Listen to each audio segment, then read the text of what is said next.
The scent of freshly baked bread still lingered in the air, a testament to the Sunday morning rhythm Clara Jensen cherished. She watched her husband, Mark Thompson, as he laughed at something on the television, his handsome face lit by the soft glow of the screen. In these moments, their life felt like a portrait of suburban contentment, a quiet, comfortable existence built over 5 years of marriage. He was the charismatic sales executive, the man who could charm a room with a single smile, and she was his anchor, the quiet librarian who preferred the company of books to crowds. She had always felt a profound gratitude that a man like Mark had chosen her. The first tremor came without warning. As Mark stood up to get more coffee, a sharp gasp escaped his lips and his hand flew to his chest. He stumbled, his face contorting in a mask of agony before he collapsed onto the plush living room rug. Panic, cold and sharp, seized Clara. She was by his side in an instant, her heart hammering against her ribs. "Mark, what is it? What's wrong?" she cried, her voice thin with fear.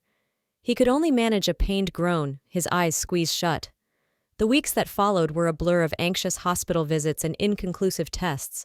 Mark's symptoms were sporadic but terrifying.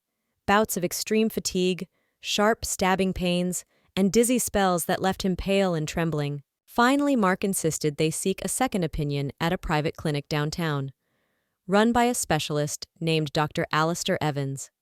The clinic was sterile and modern, with an air of quiet efficiency that did little to soothe Clara's frayed nerves. Dr. Evans was a man with a somber, professional demeanor. He ushered them into his dimly lit office, the walls lined with impressive-looking diplomas. He pulled up a series of scans on his large monitor, pointing to shadowy masses that meant nothing to Clara, but everything to him. "I'm afraid the news is not good," he began, his voice laced with a practiced gravity. "The tests confirm my suspicions. Mark, you have a very rare and aggressive form of neuroendocrine cancer. It's advanced." The world tilted on its axis. The doctor's words were a physical blow, knocking the air from Clara's lungs.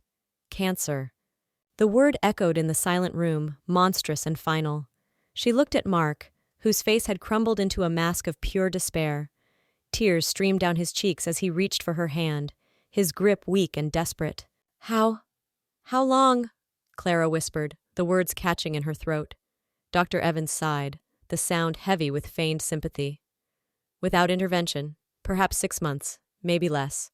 "I am so sorry." He slid a box of tissues across the polished mahogany desk.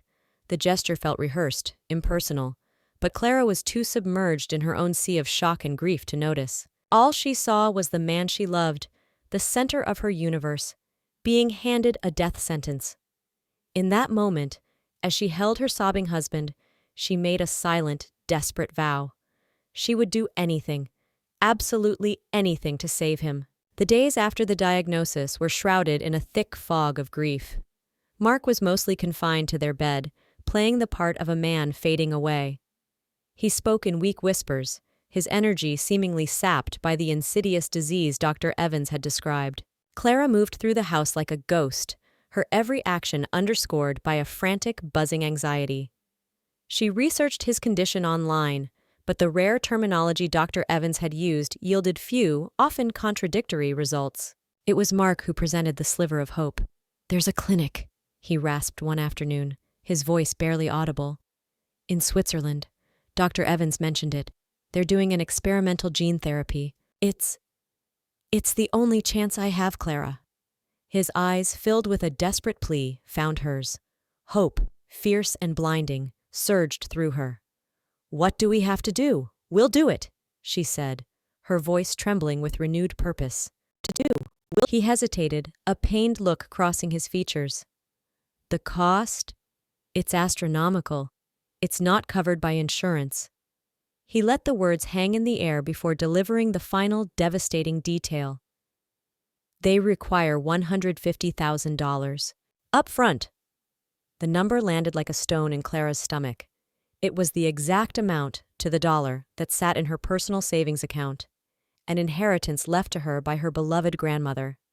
It was her safety net, the one piece of financial independence she had maintained after their marriage. "My inheritance," she breathed, the realization dawning. Before she could process the monumental coincidence, the doorbell rang. It was Brenda, Mark's mother. She swept into the room, her face a mask of tragic concern that didn't quite reach her hard, assessing eyes. She had been briefed by Mark. After a theatrical display of dabbing at her dry eyes, she turned her attention to Clara. "So you've heard about the treatment?" Brenda began, her tone soft but edged with steel. "It's a miracle, a true gift from God that we have this opportunity." Clara nodded numbly, her mind still reeling. Brenda's gaze sharpened. "Mark told me about your savings. You're going to give it to him, of course." It wasn't a question. I need to call the bank. It will take a day or two to liquidate the funds," Clara stammered. Brenda scoffed, a short, ugly sound. "A day or two? Clara, my son is dying. Every second you hesitate is a second he slips further away from us. What kind of wife values money more than her husband's life?" The accusation was a slap in the face. "That's not it at all," Clara protested, her cheeks flushing with a mixture of anger and shame. "I just need to make the arrangements." "Arrangements?" Brenda's voice rose, laced with venom. A good wife, a loving wife, would have been on the phone to the bank the moment she heard. She would move heaven and earth. "Don't you love my son? Or was this marriage just a convenience for you?" Tears pricked at Clara's eyes as she stood cornered in her own home, being painted as a cold, unfeeling monster. The combined weight of her husband's pleading eyes and her mother-in-law's relentless, guilt-laced assault was too much to bear. "Okay," she whispered, the fight draining out of her. "I'll do it. I'll do it first thing in the morning." The next morning, Clara sat at the small antique desk in their study, the phone pressed to her ear. The conversation with the bank was a surreal, out-of-body experience. She listened to herself calmly authorizing the liquidation of her grandmother's legacy. The funds that were meant to be a foundation for her future, now being rerouted to a faceless clinic in Switzerland. The bank representative was polite, explaining that a transaction of this size required a 24-hour hold for security purposes. The wire transfer would be ready tomorrow afternoon. After she hung up, a profound emptiness settled over her. She felt hollowed out, every ounce of her personal security sacrificed at the altar of Mark's health. To shake off the feeling, she decided to check on him. He was supposed to be weak, resting, conserving every bit of his dwindling energy. She pushed open the bedroom door quietly, expecting to find him asleep. Instead, the sight that greeted her made her pause in the doorway. Mark wasn't lying weakly in bed. He was sitting up, back straight, hunched over his laptop. His fingers were flying across the keyboard, with a speed and energy she hadn't seen in weeks. He looked healthy. The pallor was gone from his skin, replaced by a focused intensity. He was so engrossed in his task that he didn't hear her approach. It was only when she cleared her throat that he jumped, a flicker of panic flashing in his eyes before being quickly suppressed. He slammed the laptop shut with a loud clap. "Clara! You startled me." He quickly composed his features into a mask of weary sadness. "Oh, darling, I'm sorry," she said, her voice automated while her mind raced. "I didn't mean to disturb you. I just finished with the bank. The money will be ready to wire tomorrow." "That's wonderful news," he said, but his relief seemed directed at something other than his impending cure. He sank back against the pillows, adopting his frail persona once more. "What were you doing?" The pillows. "You seemed so busy." He offered a weak, melancholic smile. "Just tying up loose ends, writing some letters to old friends saying my goodbyes, just in case." His voice trailed off, a pathetic attempt at a dramatic pause. But the image of his frantic, energetic typing was seared into Clara's mind. It didn't match the actions of a dying man saying his farewells. It looked like the frenzied work of a man booking a last-minute vacation. A cold, heavy knot formed in the pit of her stomach. It was a tiny thing, a seed of doubt planted in the barren ground of her grief. His shifty eyes, the way the laptop was angled away from the door, the speed with which he had closed it. It was all wrong. She pushed the feeling down, chiding herself for her suspicion. He was sick, she was stressed. But as she left the room, the image of his healthy, focused face lingered, a discordant note in the tragic symphony of his illness. Sleep refused to come. Clara lay in the guest room, the house silent around her, but her mind was a whirlwind of noise. The image of Mark at his laptop replayed itself on a loop, each viewing revealing a new, unsettling detail. The flicker of panic in his eyes, the unnatural speed of his typing, the weak excuse that felt thinner and more transparent with each passing hour. It was nearly 2 a.m. when she could stand it no longer. Driven by an impulse she didn't fully understand, she slipped out of bed and padded silently down the hallway to their master bedroom. As she had suspected, the faint blue glow of the laptop's sleep light pulsed from the corner where Mark had left it on the chaise lounge. Mark himself was fast asleep in bed, snoring softly, the picture of perfect health. Her heart pounded as she lifted the lid.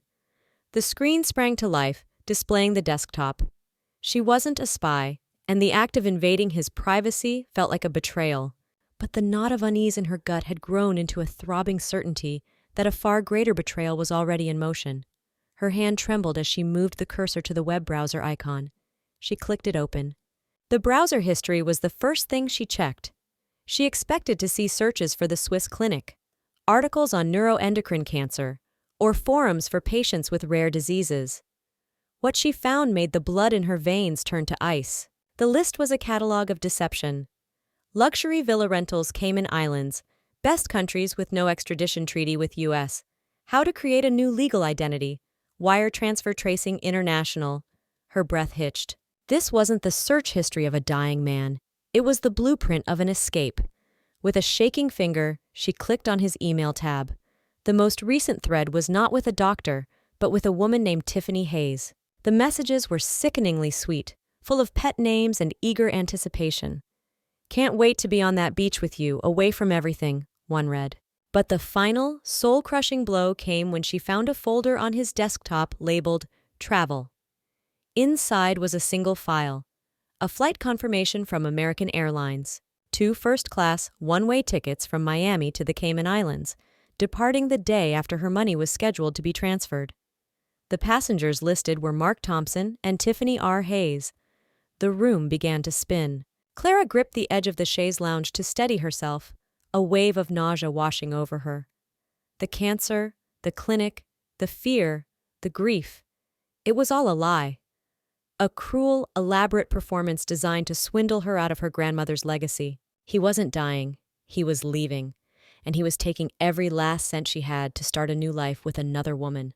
The grief that had hollowed her out for weeks was instantly cauterized by a rage so pure and cold it felt like a physical presence in the room.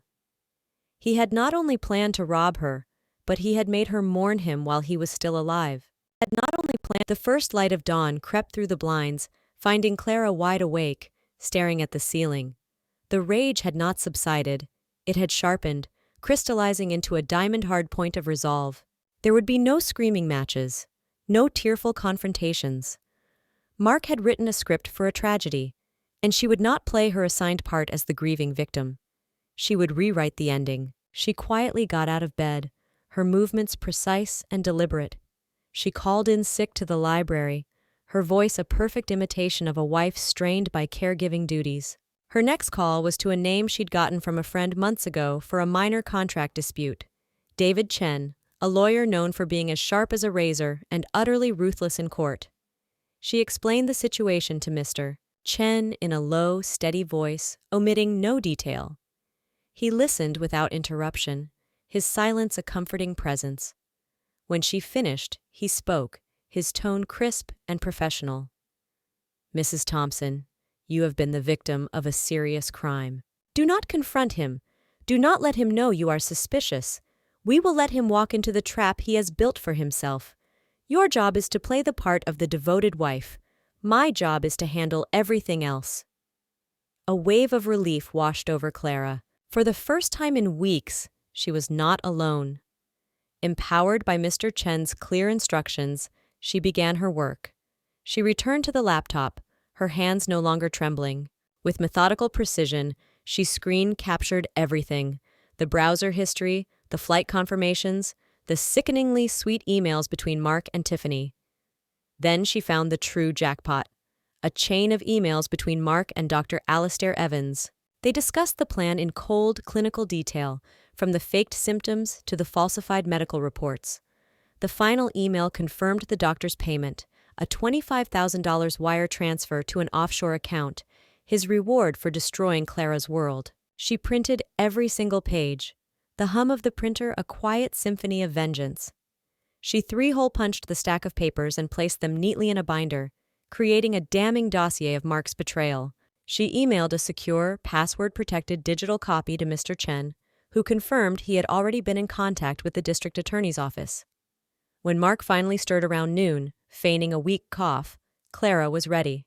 She brought him a tray with toast and tea, her expression a perfect blend of sorrow and loving concern. "The bank called," she said softly, her voice catching with practiced emotion. "The wire is scheduled for tomorrow at 2 p.m. They just need my final in-person authorization." That's wonderful, honey," he said, his eyes gleaming with a greedy light he thought she was too grief-stricken to see. He squeezed her hand. "You're saving my life, Clara. I'll never forget this." "I know," she replied, looking him directly in the eye, a cold smile playing on her lips that he was too arrogant to interpret correctly. "I know you won't." Clara insisted on hosting a farewell dinner. She framed it as a final, quiet evening for the family, before Mark embarked on his brave journey to Switzerland. "Just you, me, and your mother," she'd said to him, her voice thick with manufactured emotion. "One last beautiful memory." Mark, seeing only the final act of his perfect play, readily agreed. Brenda arrived dressed in funereal black, a theatrical choice that made Clara's stomach turn. She embraced her son with a dramatic, sobbing display, then turned to Clara with eyes that were cold and triumphant. "You've done the right thing, dear," she said, patting Clara's hand condescendingly. "A woman's ultimate duty is to sacrifice for her husband. You've made us all very proud." The entire evening was a masterclass in deception, with all three of them playing their parts. Clara served roast chicken, Mark's favorite, her movements graceful and unhurried. She listened as Mark spoke of his fight, of his determination to beat the odds and return to her. He spoke of their future, a future he had already sold for a ticket to the Cayman Islands. "I was so scared, Mom," Mark said, turning to Brenda, his voice cracking. "But knowing Clara was willing to do this for me, it gives me the strength to face anything." Brenda reached across the table and placed her hand over his. "She's a good wife, Mark. A bit slow to act, perhaps, but her heart is in the right place. We are so blessed." Clara just smiled, a serene, sorrowful mask that hid the icy contempt churning within her. She watched them, these two ghouls feasting at her table, celebrating their victory over her grief. They were so confident, so wrapped up in their own cleverness, that they didn't notice the coldness in her eyes or the way her smile never quite reached them. Towards the end of the meal, Brenda raised her wine glass. "A toast," she announced, her voice ringing with false solemnity. "To Mark's journey, to his treatment, and to his full and speedy recovery. May he come back to us healthy and whole." "To recovery," Mark echoed, clinking his glass against his mother's. Clara raised her own glass of water. She looked from Mark's smug, handsome face to Brenda's predatory gaze. "To getting everything you deserve," she said softly, her voice even. They both beamed at her, misinterpreting her words as a simple, heartfelt wish.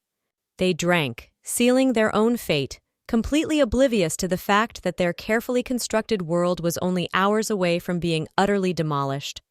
The trap was set. The bait had been taken. All Clara had to do now was wait for the morning. The next day, the air in the house was thick with anticipation. Mark was dressed in comfortable travel clothes, his carry-on bag sitting by the front door. He was jittery, checking his watch every few minutes. "Is it time yet, Clara? The bank appointment is at 2, right? My flight is at 7 tonight. I can't be late."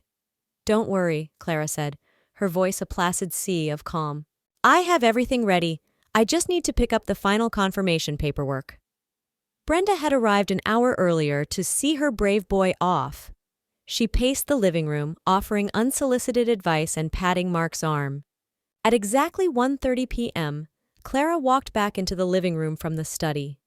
In her hands, she held a large, thick manila envelope. Mark's eyes locked onto it, a greedy, triumphant light flaring within them. This was it, the final prize. Is that it? The wire confirmation? He asked, his voice tight with excitement. Everything you need is in here, Clara said, her voice devoid of any emotion. She held it out to him. He snatched the envelope from her hand, forgoing any pretense of a sick man's weakness. With trembling fingers, he tore open the clasp, expecting to see the official letterhead of the bank. Brenda leaned over his shoulder, her face alight with avarice. But the first page wasn't a bank document. It was a printout of a flight itinerary from American Airlines. 2 first-class tickets to the Cayman Islands. Passengers, Mark Thompson and Tiffany Hayes. Mark froze. A look of pure confusion washed over his face. He frantically flipped to the next page. It was a screen capture of his own browser history. No extradition treaty U.S. The page after that was a printout of the flirtatious emails with his mistress, and the one after that, the damning correspondence with Dr. Evans, complete with the details of his $25,000 payoff. The color drained from Mark's face, leaving it a waxy, sickly white. Brenda stared at the papers, her mouth hanging open, the smug look of victory replaced by one of dawning, abject horror. What is this? Mark stammered, his voice a choked whisper. The paper slipped from his nerveless fingers, scattering across the floor like poisonous leaves. Clara looked at him, her mask of sorrow finally gone, replaced by an expression of pure, unadulterated ice. That, she said, her voice ringing with a clarity that cut through the silent room, is a copy of the fraud complaint I filed with the police department yesterday. The originals are with Detective Miller. For a moment, there was absolute silence. Then, with a guttural roar of fury and panic, Mark lunged across the coffee table, not at the papers, but at her. You bitch! You ruined everything! He never reached her. Just as his fingers were about to close around her arms, the doorbell rang. 2 sharp, authoritative chimes that signaled the end of the play. Clara didn't flinch. With Mark frozen mid-lunge, his face a grotesque mask of rage and terror, she walked calmly to the front door and opened it. On the doorstep stood 2 uniformed police officers and a plain-clothed detective who introduced himself as Detective Miller. Clara Thompson? He asked, though it was clear he already knew. We're here to speak with your husband, Mark Thompson, and his mother, Brenda Thompson. Behind her, a strangled sob escaped Brenda's lips. Mark staggered back from the coffee table as if he'd been physically struck, his eyes wide with the panicked look of a cornered animal. The officers entered the house, their presence filling the space with an undeniable air of authority. Detective Miller surveyed the scene, the scattered papers on the floor, Mark's packed travel bag by the door, the shattered expressions on the faces of mother and son. Mark Thompson and Brenda Thompson, Detective Miller said, his voice leaving no room for argument. You are both under arrest for conspiracy to commit wire fraud. The sound of the handcuffs clicking shut around Mark's wrists was the sweetest sound Clara had ever heard. Brenda collapsed into a weeping, hysterical heap on the sofa, babbling about misunderstandings and a wife's lies. Mark was silent, his arrogance and charm stripped away, leaving only the pathetic, cowering core of a common thief. The months that followed were a quiet storm of legal proceedings. Faced with the mountain of undeniable evidence Clara had collected, the defense crumbled. Dr. Alistair Evans was the first to confess, hoping for a lighter sentence. His testimony sealed Mark and Brenda's fate. The sentences were handed down 6 months later. Mark Thompson was found guilty of felony wire fraud and sentenced to 5 to 7 years in federal prison. Brenda, for her role as an active co-conspirator, received a 2-year sentence. Dr. Evans lost his medical license permanently and was sentenced to 3 years for his part in the scheme. Clara had the marriage annulled on the grounds of fraud, wiping the slate clean. She kept her home and, most importantly, her grandmother's inheritance. One afternoon, a letter arrived. It was from Mark's estranged father, a decent man who had divorced Brenda years ago and knew nothing of the plot. He apologized profusely for the actions of his son and ex-wife and wished Clara nothing but peace. She read the letter, then let it go. A year after that fateful day, Clara sat on her sun-drenched porch, a cup of coffee warming her hands. The house was quiet, filled only with the gentle morning light and the scent of blooming gardenias. The storm had passed, She had faced the darkest parts of betrayal and emerged not broken, but stronger, her spirit forged in the fire of deceit. She took a slow sip of her coffee, the taste rich and honest, and looked out at the bright, clear sky of her new dawn. She was, for the first time in a very long time, completely and utterly free.